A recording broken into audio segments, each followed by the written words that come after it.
वासुदेवाय हरि ओम नमो भगवते वासुदेवाय हरि ओम नमो भगवते वासुदेवाय हरि ओम नमो भगवते वासुदेवाय वासुदेवाय श्री देवाय वासुदेवाय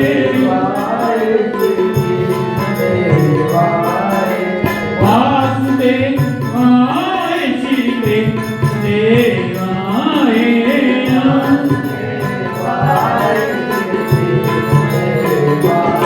हरि ओम नमो भगवते वासुदेवाय हरि ओम नमो भगवते वासुदेवाय हरि ओम नमो भगवते वासुदेवाय हरि ओम नमो भगवते वासुदेवाय हरि ओम नमो भगवते वासुदेवाय हरि ओम नमो भगवते वासुदेवाय हरि ओम नमो भगवते वासुदेवाय हरि ओम नमो भगवते वासुदेवाय हरि ओम नमो भगवते वासुदेवाय हरि ओम नमो भगवते वासुदेवाय।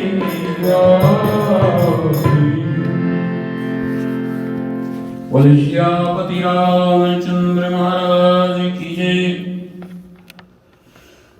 बोलो महापति महादेव की जय। बोलो राधे हरे कृष्ण चंद्र महाराज की जय।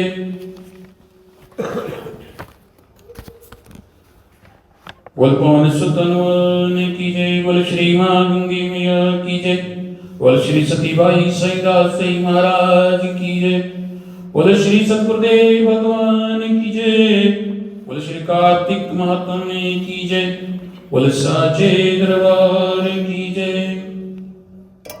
इतनी कथा सुनकर राजा पृथु ने कहा कि महाराज भगवान की पूजा का महात्म्य कहिए। नारद जी कहने लगे कि राजन, जो हंसी में भी भगवान का पूजन करता है वह भी परम पद को प्राप्त होता है। भगवान का पूजन किसी भी तरह से किया जाए, कैसे भी किया जाए, जीवन को परम आनंद को प्राप्त कराता है।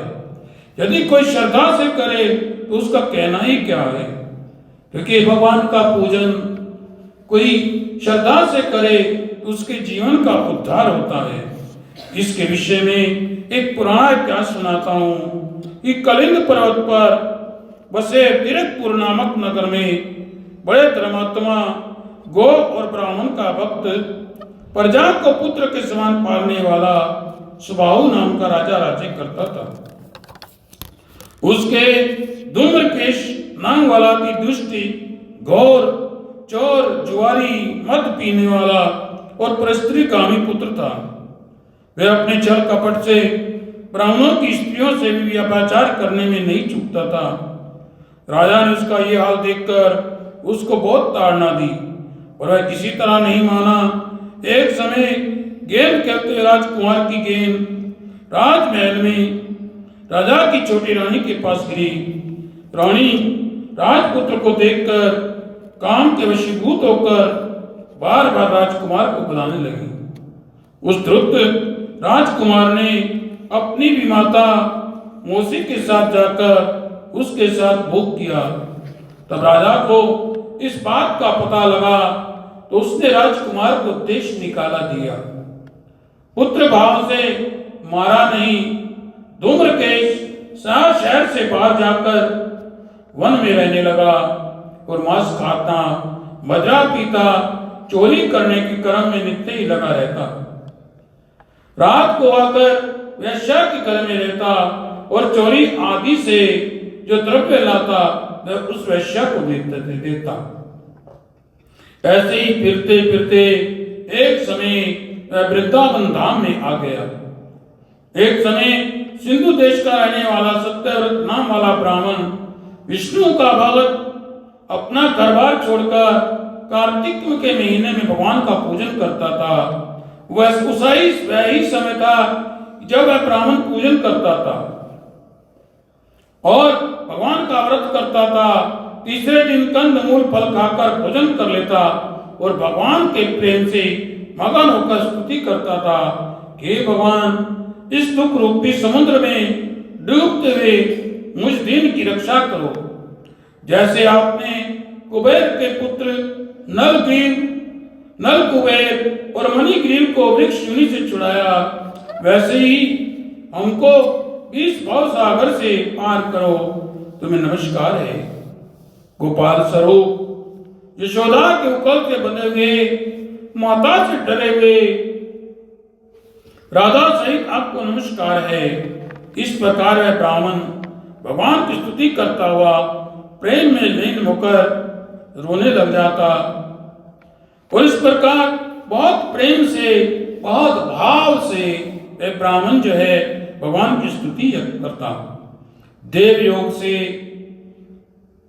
वहां पर धूम्रकेशु, जिसका कि कोई पिछले जन्म का पुण्य कर्म उदय हुआ था, क्योंकि पिछले जन्म के पुण्य कर्म से ही जीव को सत्संग या नाम सिमरन मिल सकता है।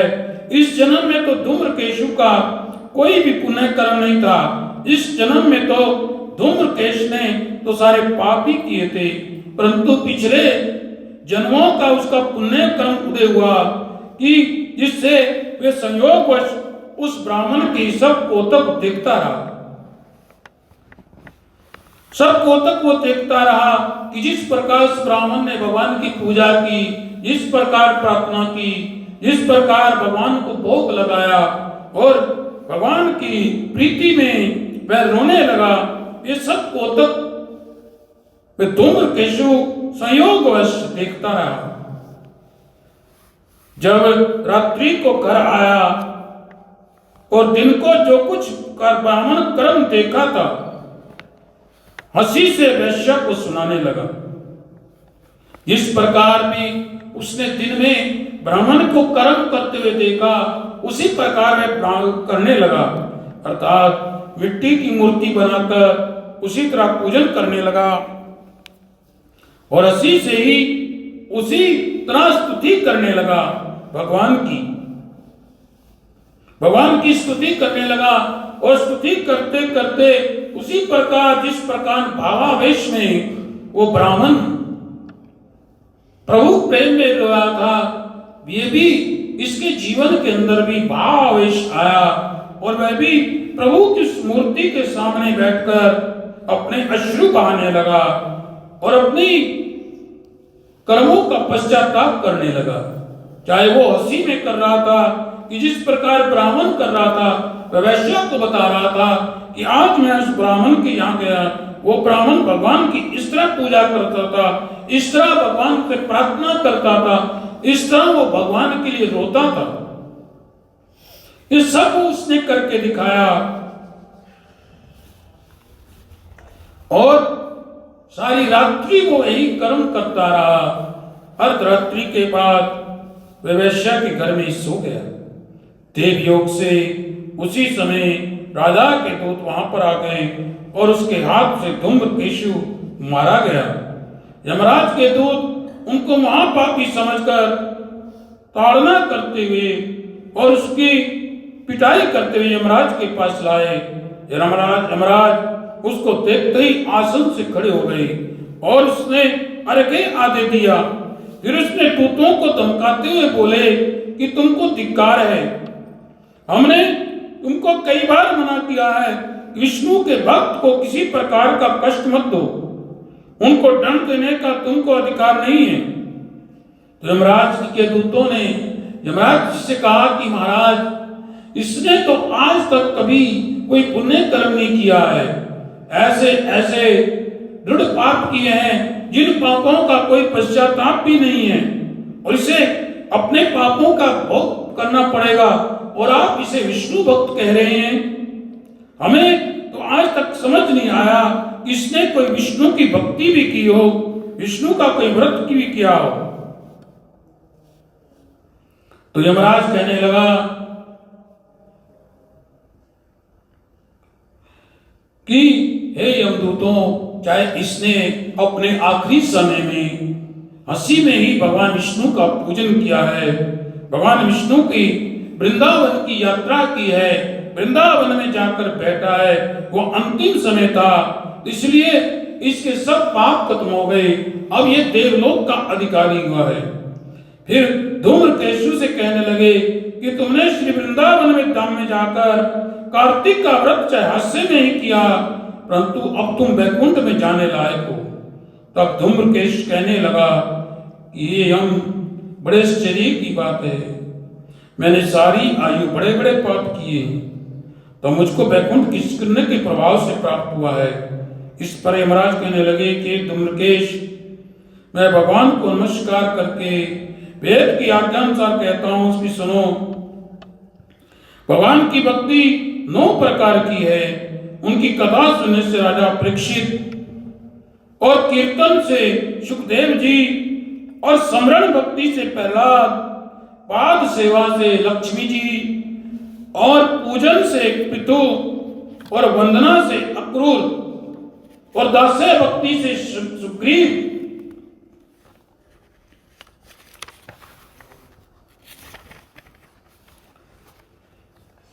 और मित्र भाव से अर्जुन, और आत्म निवेदन से बलि।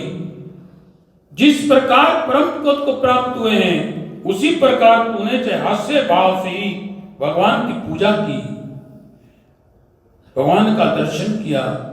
वृंदावन धाम में वो किसी भी भाव से गया और भगवान की पूजा की, फिर भी स्वर्ग के अधिकारी हो। तुम पहले नरक के योग्य थे, अब वैकुंठ के लायक हो। कार्तिक में मथुरा में वृंदावन में की गई भगवान की पूजा से अधिक और कुछ भी नहीं है। जहाँ शालिग्राम है वहीं पर गंडकी आदि नदियां और सब तीर्थ हैं।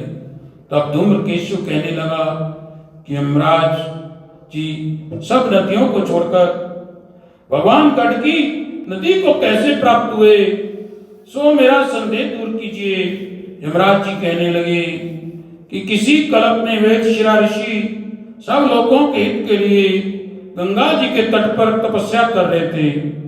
अपने अति रमणीक स्थान से उनकी उग्र तपस्या से इंद्र को बड़ा भय हो गया और उनकी तपस्या भंग करने के लिए मंजू घोषा नामक देव कन्या को उनके आश्रम में भेजा। मंजू घोषा गेंद खेलती हुई सारे वन को शोभायमान करती वहां पहुंची। वह अपने रूप और यौवन को दिखाती हुई मुनि के मन को लुभाने लगी और अनेक प्रकार के हाव भाव दिखाने लगी। जब मंजू घोषा ने ऋषि के पैरों को स्पर्श किया तो मुनि के रोमांच खड़े हो गए। उसी समय मंजू घोषा ने मुनि को अपने वश में जानकर उनके गले में अपनी भुजाएं डाल दी। तब वेदशिरा ऋषि जो समाधि में लीन थे, प्रभु के नाम का स्मरण कर रहे थे, एकदम से जब मंजू घोषा ने उनके पैरों का स्पर्श किया तो उनकी समाधि खुल गई और उनको क्रोध आ गया और क्रोध पूर्वक लाल नेत्र कर मंजू घोषा को शाप दिया कि तुम मुझे इस संसार समुद्र में डालने को उद्यत हुई, सो जाकर नदी हो जाओ। मंजू घोषा कहने लगी कि मुनि, मैं पराधीन हूं, शाप योग्य नहीं हूं। मैंने जो कुछ भी किया है वो अपने आप नहीं किया है, मैंने किसी के कहने से किया है, इसलिए मैं पराधीन हूं। और जो पराधीन होता है वो शाप योग्य नहीं होता है। फिर भी आपने मुझे शाप दिया, ये शाप मैं शिरधार्य करती हूं, परंतु मुझे आप क्षमा करें। तो मुनि ने कहा कि मंजू घोषा से, ये मंजू घोषा, जब भगवान विष्णु वृंदा के शाप से शिलारूप होकर गंडकी नदी में तुम में स्थित होंगे, तब तुम विष्णु भगवान को धारण करके करने वाली होगी, सो तुम्हारा शाप वरदान से अधिक श्रेष्ठ होगा। यमराज कहने लगे, हे राजकुमार, अब तुम विष्णु लोक को जाओ। तब धूम्रकेशु सुंदर विमान में बैठकर वैकुंठ भगवान के वैकुंठ लोक को प्राप्त हुआ। ब्रह्मा जी कहते हैं कि नारद, इस संसार के अंदर, इस कलयुग के अंदर जो कोई भगवान का श्रद्धा से सिमरण करता है, चिंतन करता है, चाहे किसी भी काल में करे, चाहे किसी भी समय करे, सुबह दोपहर शाम रात, किसी भी समय करे, कैसी भी स्थिति में करे, अगर वो भगवान का स्मरण कर रहा है, भगवान का चिंतन कर रहा है, तो उसके जीवन को परम आनंद प्राप्त होता है और वो भगवान के वैकुंठ धाम को प्राप्त होता है।